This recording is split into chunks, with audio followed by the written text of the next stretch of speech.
It's the end of the world as we know it, and I feel fine. Let's get out of here. Aye. Hello, everybody. It's Aaron from God a Minute. Go, Jesus, go. He's coming soon. Get tight with Christ. This is an open-ended video. I'm just going to bring you along with my study. This is not thus saith the Lord or anything like that. This is an open-ended study, and I present something to you where I think I got something here. I think I got a case for something. Time will tell. I'm going to present some verses and some ideas, and we'll go from there. Who are the elect? Specifically in Matthew 24:31, and why does that matter? I'll tell you my hypothesis, my guess, my suspicion, and I'll use some scriptures to show you what I'm thinking here. And if this is correct, this is pretty encouraging stuff. People say, where's the rapture? Where is all these things? Prove it. Well, all right. Let me propose something to you. Let's read some verses first before I get into that. So in Isaiah 42, verse 1, we have the word elect. In Isaiah 42, verse 1, behold, my servant, whom I uphold, my elect one, in whom my soul delights. I have put my spirit upon him. He will bring forth justice to the Gentiles. He will not cry out, nor raise his voice, nor cause his voice to be heard in the street. A bruised reed he will not break.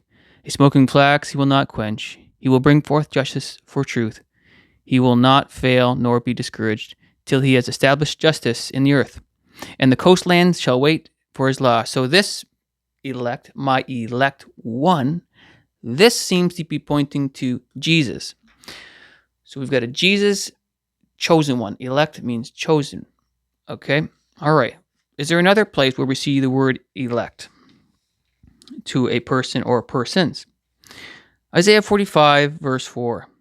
For Jacob my servant's sake, and Israel my elect. I have even called you by your name. I have named you, though you have not known me. Okay, so Jacob my servant's sake, Israel my elect. So we have a elect one. We've got Jesus. Now we've got Israel my elect. Is there another place in the Bible where it seems to indicate another version of elect? I propose yes. So we've got Isaiah 65, verse 9.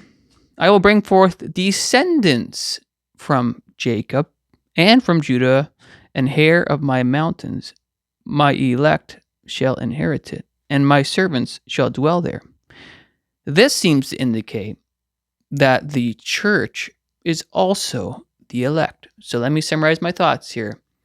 Isaiah 42, verse 1 seems to indicate that Jesus is the elect one. Isaiah 45, verse 4 seems to indicate that Israel is the elect nation. Isaiah 65, verse 9 seems to indicate that the seed from Israel will be the elect. 3 types of elect. If that doesn't really get you, let's go to the New Testament. Let's go to 1 Peter 2. There's many words in the New Testament. And this word elect, or the Greek word, is actually eklektas. Okay, let me just play it here. See if you can hear the way they say it in Strong's. It's 1588. Strong's G 1588. Eklektas.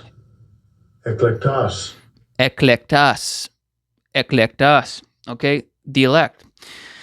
It mentions it 23 times in the New Testament. Here we are in 2023. That's interesting, but let's just go to 1 Peter chapter 2. We're not going to read all the passages where it says eklektas, but the chosen, the elect. So is this Jesus? Is this Israel? Or is this us? Let's go to 1 Peter chapter 2, and we'll just read through this area. Let's go from verse 4, okay? Coming to him as to a living stone, rejected indeed by men, but chosen by God and precious. That word chosen is elect, electos, okay? That word that I just shared with you, that G1588. So we got Jesus is the chosen one, the elect. You also, as living stones, are being built up a spiritual house, a holy priesthood, to offer up spiritual sacrifice sacrifices acceptable to God through Jesus Christ. Therefore, it is also contained in the scripture, Behold, I lay in Zion a chief cornerstone, elect, precious. So Jesus is the elect, the chief cornerstone, the one, the elect. And he who believes on him will by no means be put to shame. We continue on, and in verse 9 it says, but you are a chosen, but that's the word again, eklektos, or eklektes.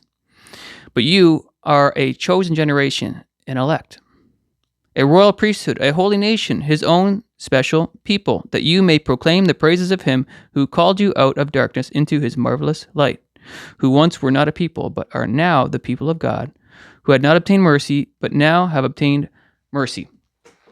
So here's my general hypothesis. We've got a Jesus being the elect, we've got Israel being the elect, and we've got the church being the elect. So which elect is it if this is the scenario that we're dealing with here? Matthew 24, verse 31. Let's read that now. We are talking about the second coming. So the beginning of Matthew 24, he's talking about the temple being destroyed. Then he's talking about the first half of tribulation, in my opinion, between verses 3 and 14.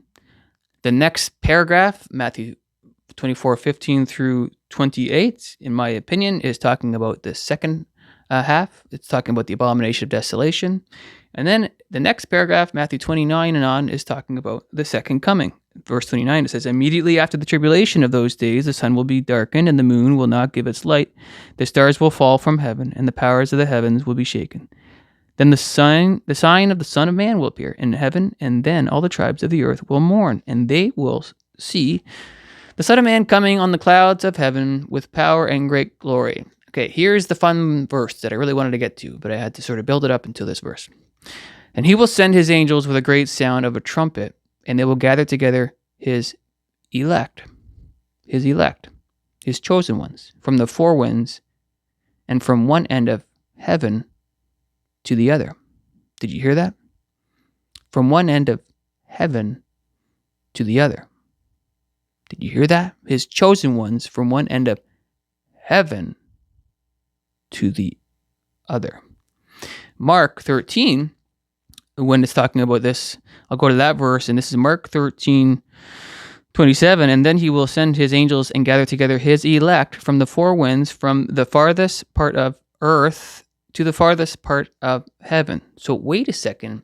If this is the second coming, and he's gathering people from heaven, who are they and when did they get there?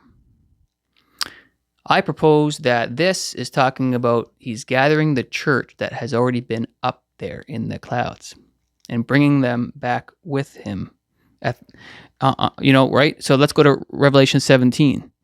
Revelation 17, verse, let's see here, 14. So we're talking about the 10 kings, but he just does a little, this book does a little, little pop in there. In this verse, it's kind of a little bit out of context. It hops over to the second coming here. These will make war with the Lamb. This is the 10 kings, okay? All right, so let me say it again. These will make war with the Lamb, and the Lamb will oversee them. And for he is Lord of lords and King of kings, and those who are with him are called chosen. And there's that word chosen. Eklektos, and faithful. So the people that are with him are the chosen. When he makes war, when they make war with the Lamb, the chosen are with him. Okay? So Revelation 17:14, the chosen are with him. The elect are with him. Who are the elect? I believe that is the church. When does he gather them? From the heavens, from the clouds. It looks like at his second coming, he's gathering the elect that have already been up there because they've been raptured previously. I hope you guys get the connection that I'm kind of getting at here. And let me read another parable. I believe it's Luke 12. Here it is. Yes, it is. Luke 12:35. Let your waist be girded and your lamps burning, and you yourselves be like men who wait for their master when he will return from the wedding, that when he comes and knocks, they may open to him immediately. Blessed are those servants whom the master, when he comes, will find watching. Wait a second. Return from the wedding? return from the wedding. There's a wedding before the return? Oh, interesting. How many days is a Jewish wedding?